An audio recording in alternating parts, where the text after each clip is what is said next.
pasado, Demensis, ayer y hoy. Para ser o para no ser pobre, hace falta ganar 16.027 pesos mensuales.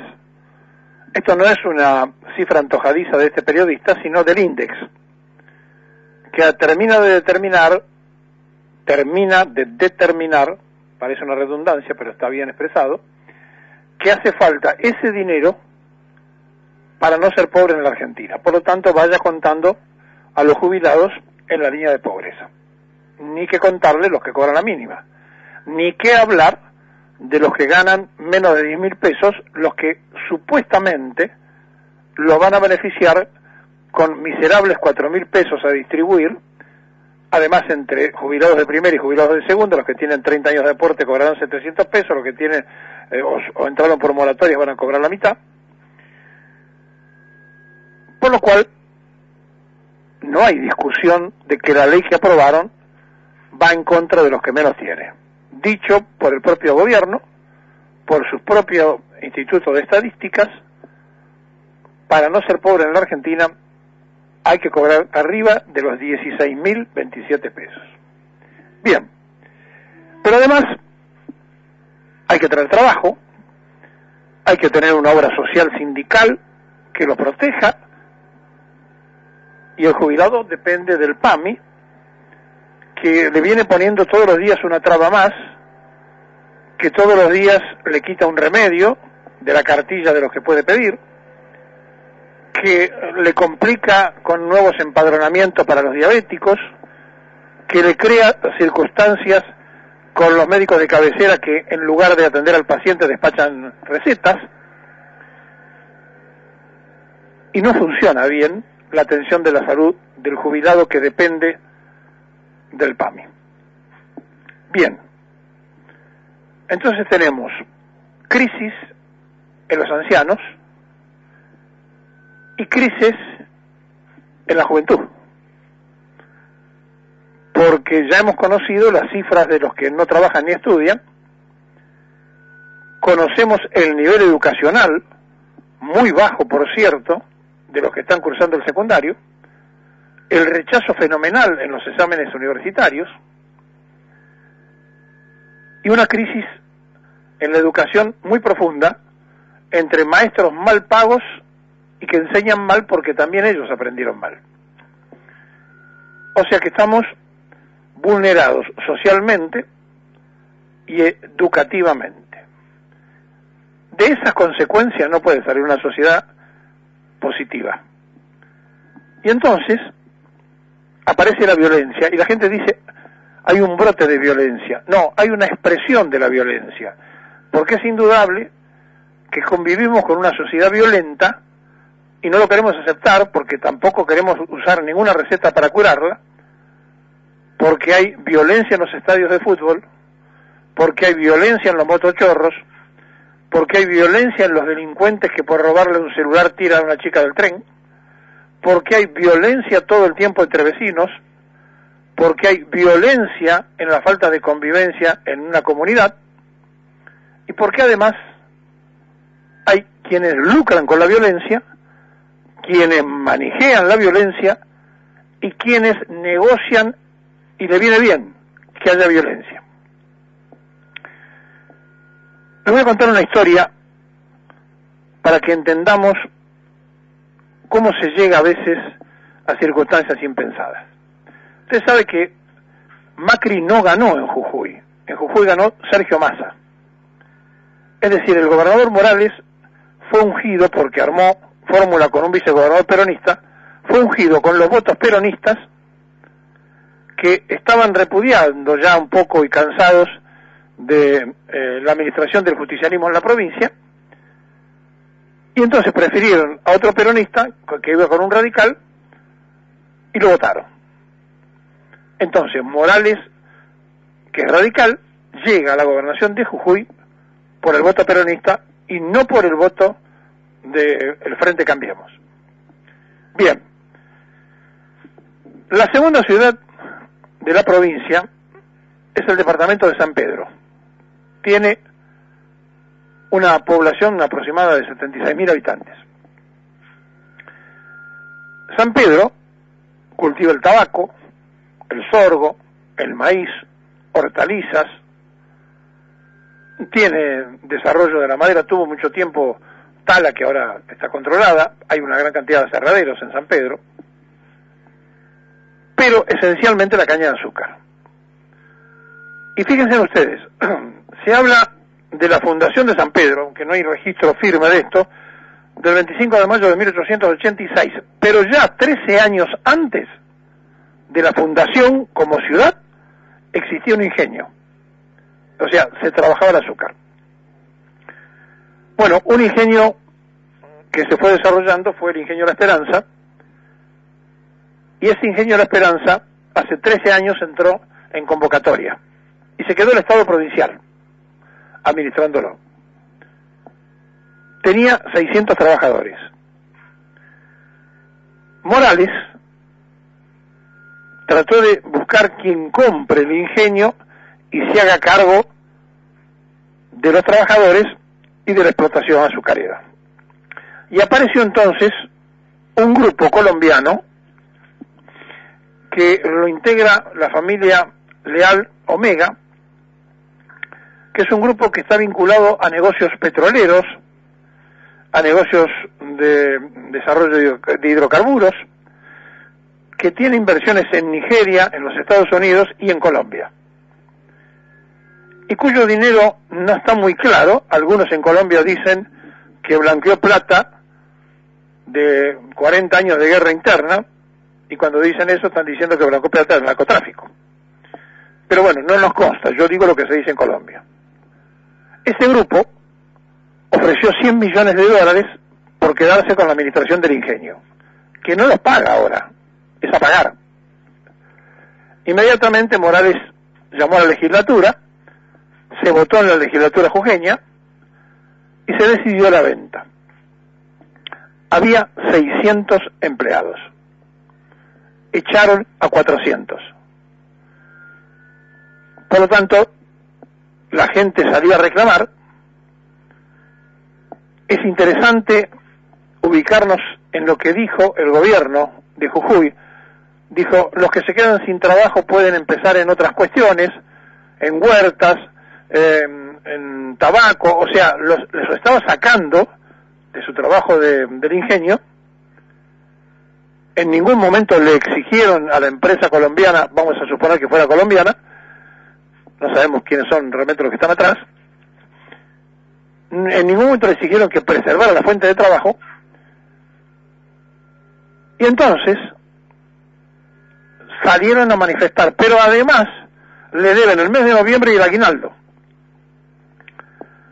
En la protesta que hicieron, cortaron la ruta la 38 que une Jujuy con Salta. Tiene dos rutas, una provincial que une con la capital, con San Salvador, y la otra que lo une, pues, el paso obligado con Salta. Y cuando cortaron la ruta, fue la policía a desalojarlo.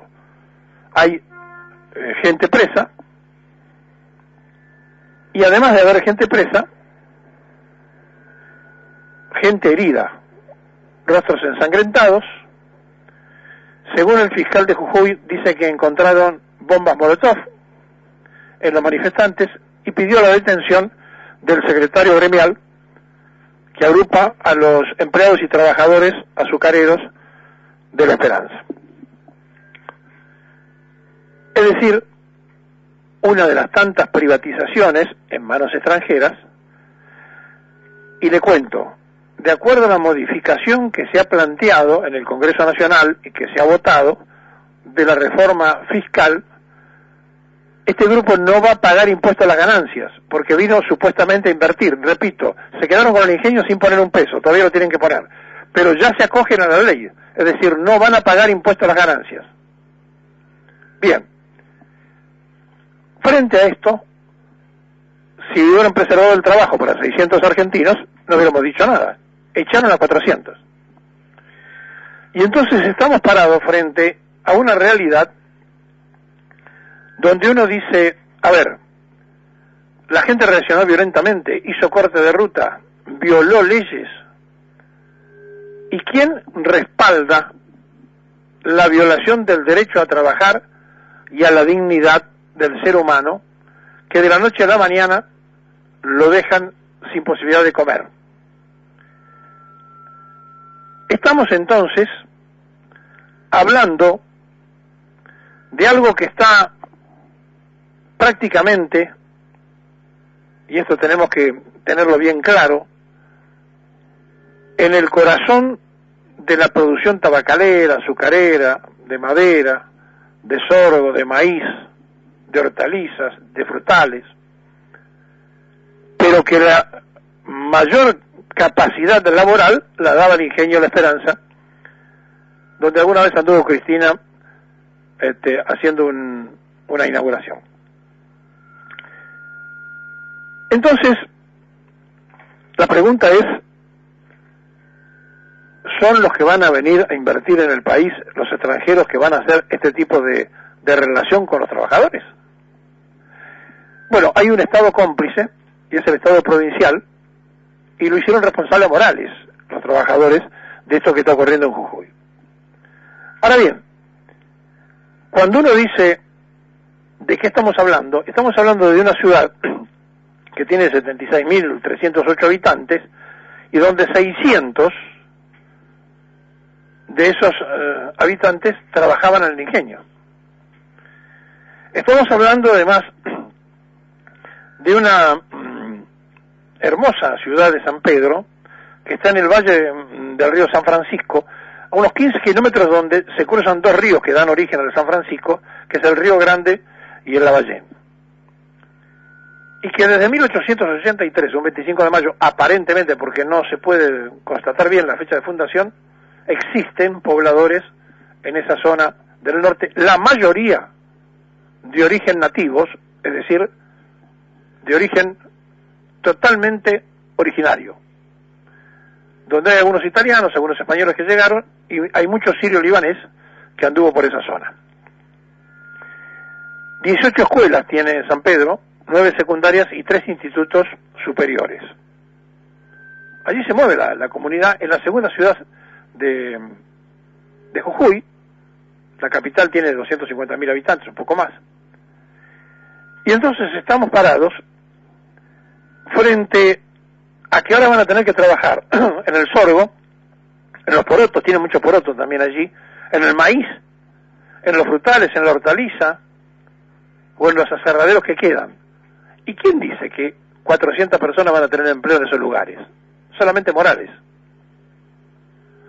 Lo cierto es que la gente reaccionó y han pedido la captura del dirigente gremial que lo representa, y ahora se está aguardando saber cuál va a ser el desenlace, donde imágenes mostraron rostros ensangrentados de trabajadores ante la represión de la policía, donde también hay policías heridos. Estamos hablando entonces de una imaginaria inversión de $100 millones que no se concretaron, que se van a hacer después de la zafra y en cuotas, que va a tener beneficio de la reforma que se acaba de aprobar, es decir, no van a pagar impuestos a la ganancia porque es un grupo extranjero que viene a invertir. Estamos hablando de un grupo que en Colombia dicen que blanquea plata, que en Nigeria está acusada esta misma empresa de haber falsificado firmas de funcionarios africanos para autobeneficiarse con zona de exportación, que tiene, repito, no muy claros antecedentes de dónde aparece su dinero. Pero más allá de esto, el sindicato de obreros y empleados azucareros sabe que Omar Leal, que es el presidente de la empresa y es el que estuvo hablando de la legislatura y el CEO que pone la cara, digamos, de la familia del Grupo Omega, les dijo con toda claridad que tiene que ser rentable y que ellos van a tomar todas las medidas para no fracasar. Todas las medidas para no fracasar significa 400 gentes a la calle. Bueno, esto está pasando entonces en este mismo momento en la provincia de Jujuy. Y pasa en cada una de las provincias con enorme cantidad de empresas que ni siquiera nos enteramos. Hay un cercenamiento de las fuentes laborales, y le quiero decir que un muy conocido hipermercado ha puesto a sus funcionarios del directorio a cumplir tareas de colaboración para las fechas de Navidad. ¿Por qué? Porque también echaron mucha gente y entonces a los directores los mandan a cumplir funciones que no les corresponde hacerlos, a los jefes, gerentes, directores y demás, de estar en los supermercados haciendo casi de repositores. Esto es lo que está pasando, es decir, lentamente vienen todas las clases posibles de reajuste laboral. Y entonces, mientras el Ministerio declaró la conciliación obligatoria en el Banco Provincia y los trabajadores del Banco Provincia frenaron prácticamente el clearing del provincia con el resto, y además corre el riesgo de que cobren el aguinaldo los trabajadores de la provincia de Buenos Aires, que cobran por ese banco, por lo que aprobó la legislatura provincial.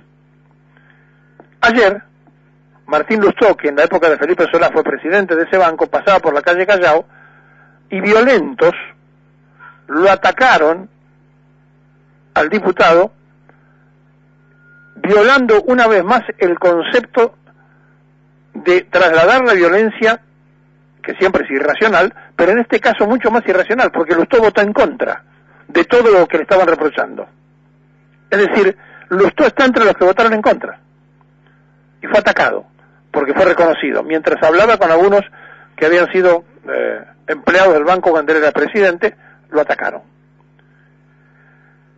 Y esto es un aviso a lo que puede ocurrir a partir de ahora con los diputados que puedan ser reconocidos, porque la mayoría son desconocidos. Y como la gente no tiene la menor idea de nada, y en patota todos son valientes, y en realidad lo que es una gran cobardía en masa, atacaron también a los periodistas.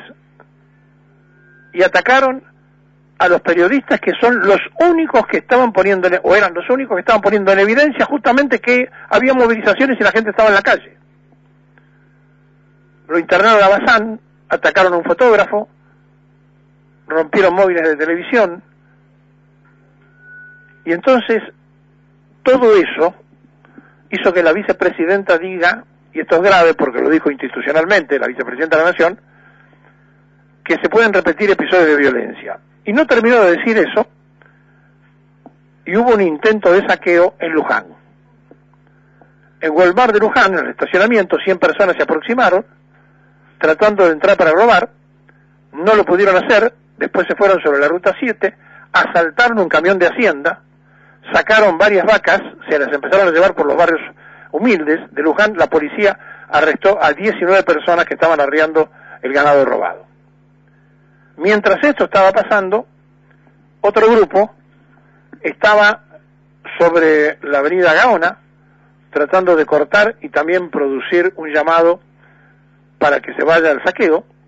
En las redes sociales publican llamados al saqueo, y entonces vemos que por distintos medios se hace público quiénes fueron los que hicieron los desórdenes. El candidato a diputado de la izquierda, que está prófugo, donde no fue detenido. O sea, no detuvieron a esos violentos infraganti, no. Como de costumbre, hacen la racia con el que tienen al lado. Usted pasa caminando por el lado de policía, lo agarran, lo meten adentro, porque el violento es respetado por la fuerza del orden, porque dice, ese me puede lesionar. Y entonces aparecen defensas absurdas, como el sector político de donde depende el prófugo que fue candidato a diputado del Frente de Izquierda, haciendo ver que por una fotografía no se lo puede condenar. Era un mortero, no era una fotografía, era un mortero tirándole a la fuerza del orden en posición de combate como si fuera un Rambo. La violencia se genera muchas veces por las políticas sociales de los gobiernos, otras veces por las políticas económicas, pero hay algo que la sociedad argentina no termina de entender.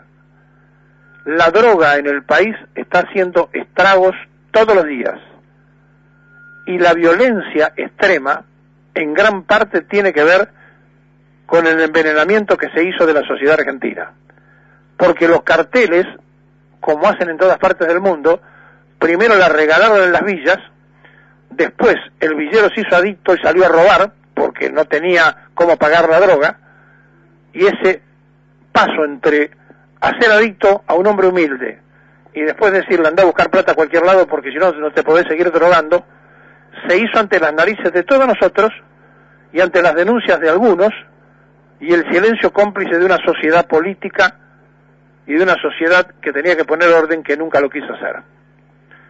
Entonces, a esta altura, cuando la vicepresidenta dice se pueden repetir episodios de violencia, sí, se pueden repetir episodios de violencia, pero también tenemos que entender que algunos están ensayando formas de violencia para una violencia política mayor. Ahora, de ahí a creer que se lo quiere destituir al gobierno, hay un paso tan grande como de aquí a Brasilia, donde el presidente Macri va a estar en la reunión del Mercosur. Las mayorías del país no quieren destituir a este gobierno, pero las mayorías del país no quieren ser destituidos por el gobierno en su condición de dignidad social. Por eso, le contamos lo de San Pedro, donde Gerardo Morales, como responsable del Ejecutivo, vendió en $100 millones que no han cobrado a los colombianos que echaron a 400 trabajadores argentinos. Llegó la ola de las inversiones, dijo el presidente Macri. Si son todos así, vaya preparándose.